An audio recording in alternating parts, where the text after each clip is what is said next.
Na-feel mo na ba yung nakakakilabot na feeling pag pumupunta ka sa ospital? Yung parang may nakatingin sa'yo kahit wala namang tao? Isa akong nurse at dati akong nagtrabaho sa isa sa mga pinakamatandang ospital sa Maynila. Kilala rin bilang isa sa mga may pinakamaraming kwento ng kababalaghan. Na-assign ako noon sa isa sa mga pinaka-exciting at pinaka-nakakatakot na area, ang operating room complex. Yung OR complex, hati yan sa dalawang block. Sa kanang block, dun ginagawa lahat ng scheduled operations. Sa kaliwang block naman, dun tinatanggap yung mga emergency, trauma at OB-GYN cases. Pero ang nakakakilabot, pareho silang may kanya-kanyang mga multo. Mga kaluluwang sinasabing nakikita at nararamdaman ng mga nurses, residents at maging ng mga surgeon mismo. Isang normal lang na gabi yun. Nakatalaga ako sa night shift, 10 p.m. hanggang 6 a.m. kinabukasan. Habang nag-aayos ako ng gamit, nagkwekwentuhan kami ng friend ko tungkol sa multong nakita niya kagabi sa wing namin. Sabi ko sa kanya, narinig ko rin minsan yung boses ng batang babae nung na-assign ako sa kabila. Tumawa lang siya, sabay sabi, mas matitindi yung mga multo dito sa block natin. Mas aggressive daw sila. Kasi karamihan sa mga pasyenteng namatay dito, mga biktima ng saksak, barilan o aksidente. Mga hindi pa handang mamatay. Pagpasok ko sa OR kung saan ako naka-assign, pinalitan ko na yung nurse from the previous shift. Habang tinutulungan ko yung surgeon sa cholecystectomy case, tinanong ako ng isa sa kanila, anong pinag-uusapan nyo kanina ng kaibigan mo? Sabi ko, tungkol lang po sa mga multong nakita niya kagabi sa room 11. Tinanong nila ako kung naniniwala raw ba ako sa mga ganon. Sagot ko, opo, naniniwala ako. Kasi ilang beses ko nang naramdaman yung presensya nila dito sa OR complex. Halos lahat daw ng room dito may kwento. Nagsimula na rin sila mag-share ng mga nakakatakot nilang karanasan sa ospital. Medyo humaba na yung operation kaysa sa inaasahan namin. Nag-break muna kami habang hinihintay yung x-ray technician at yung makina niya. Pinaupo namin yung circulating nurse para kumuha ng mga upuan. Habang nakaupo ako, medyo inaantok na ako. Halos mapapikit na. Bigla kong naramdaman, may malamig na kamay o daliri na dumampi sa pisngi ko. Pagtingin ko, tiningnan ko kung niloloko lang ako ng mga kasama ko, pero lahat sila tulog. Yung iba namang nurse, busy sa kabilang room kasi may ibang operation din. Pinilit kong paniwalain ang sarili ko na guni-guni ko lang yon, kaya pumikit ako ulit. Pero ilang segundo lang, naroon na naman yung presensya. At ngayon, hindi na siya nakontento sa pagdampi. Mas naging matapang, mas malakas. Yung upo ang inuupuan ko, gumalaw. Parang may tumulak. Doon ako biglang tumayo, gising na gising. Lahat ng balahibo ko nakatayo. Pati mga braso at binti ko, puro goosebumps. Naghanap ako ng mga kasama kong nurse. Iniwan ko na yung mga surgeon na natutulog pa. Bahala na silang magising mag-isa.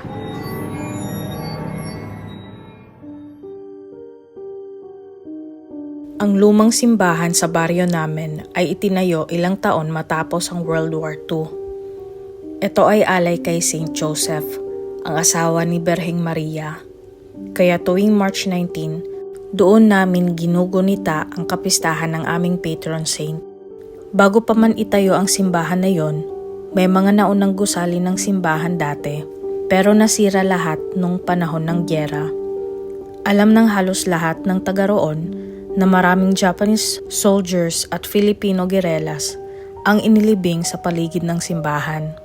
Kaya hindi na rin nakapagtataka kung bakit maraming nakakaranas ng kababalaghan.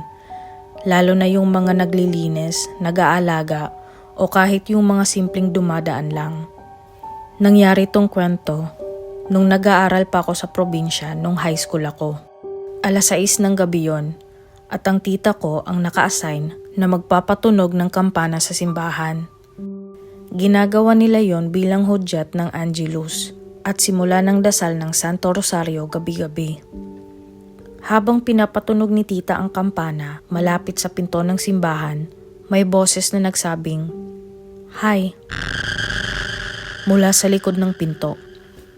Wala naman daw siyang kasamang tao sa loob o labas ng simbahan. Pinilit niyang huwag pansinin, nagkunwaring matapang, pero nung 2 beses nang nag-hi yung boses, hindi na niya kinaya.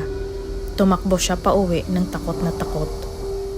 Pagdating niya sa bahay, tinanong siya ng mga pinsan ko kung anong nangyari kasi maputla daw siya at halatang nanginginig sa takot. Pero hindi niya alam, may kapitbahay din kami na pumasok sa simbahan nung oras na yon para magwalis.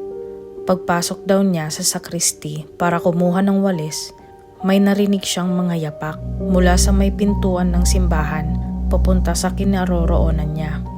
Sabi niya, takot na takot daw siya nung mga sandaling yon, pero naglakas loob siyang sabihin, "Kung nandyan ka, sige, magpakita ka."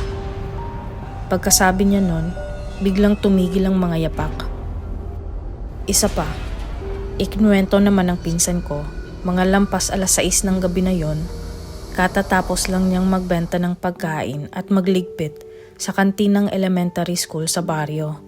Dumaan siya sa gilid ng simbahan pauwi. Habang naglalakad, bigla niyang narinig na parang may tumatakbong tao sa loob ng simbahan. Alam niyang walang tao sa loob kasi patay ang mga ilaw at sobrang dilim. Dahil sa takot, tumakbo siya ng mabilis hanggang sa marating niya yung spotlight malapit sa bahay nila.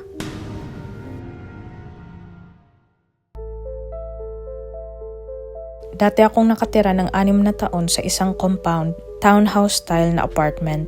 May isang malaking gate, isang malaking tangke ng tubig, at shared na parking area para sa lahat ng tenants. Kilala ko lahat ng nakatira doon kasi 8 lang kaming pinto, mula A hanggang H.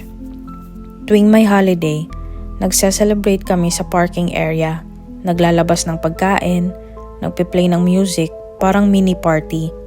Yun ang lugar na tinatawag kong home. Pero minsan, may mga nakakabahala talagang nangyayari. Isang gabi, mga 11:00, narinig kong sumisigaw ng pangalan ko yung ate ko. Agad kong pinatay yung PlayStation ko at tumakbo paakyat. Pagpasok ko sa kwarto, binuksan ko yung ilaw. Nakita ko siyang nakaupo sa kama tahimik. Tapos tinuturo niya yung cabinet sa harap niya. Sabay senyas na wag akong maingay. Medyo nagtataka ako kung anong gusto niyang ipahiwatig. Kaya binuksan ko yung cabinet. Wala naman akong nakita kundi mga damit niya. Sabi ko, "Bakit? Anong meron?"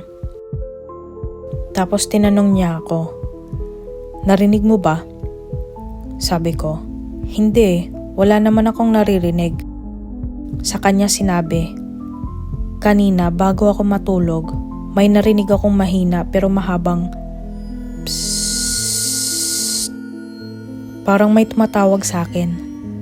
Akala ko guni-guni ko lang pero nung tumagal, naririnig ko pa rin. Sinundan ko kung saan nanggagaling tapos doon ko na na-realize galing sa loob ng cabinet. Akala ko noon baka iniisip lang niya yon hanggang sa nangyari ulit. Dumating yung best friend ng ate ko, balak magstay ng 2 gabi. Close sila, parang magkapatid. Lagi silang nag-share ng damit at accessories. Kaya feel at home na siya sa bahay. Nung gabi na yon, nasa kwarto siya ng ate ko, mag-isa kasi naliligo pa yung ate ko. Ako naman, naglalaro sa baba. Bigla ko na lang narinig na sumigaw siya. Bumaba siya ng mabilis, halatang takot na takot. Tinanong ko, "Anong nangyari?" Sabi niya, habang tinitingnan daw niya yung mga accessories ng ate ko, may narinig siyang mahina pero mahabang psst.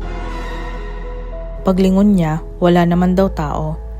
Binaliwala niya pero narinig niya ulit. Pagka-3 beses, sinundan niya yung tunog at doon niya na-realize galing ulit sa cabinet. Akala niya baka may hangin lang o baka guni-guni. Pero nung binuksan niya yung cabinet, mas malakas na yung tunog, parang may bumubulong sa mismong tabi niya. Doon siya tumakbo pababa, takot na takot. Pagkatingin namin ng ate ko sa isa't isa, pareho kaming napanganga. Kasi hindi pa namin sinasabi sa kanya yung nangyari dati. Ayaw naming takutin siya. Simula noon, hindi na namin binubuksan yung cabinet. Lagi na lang namin sinisiguradong mahigpit na nakasara.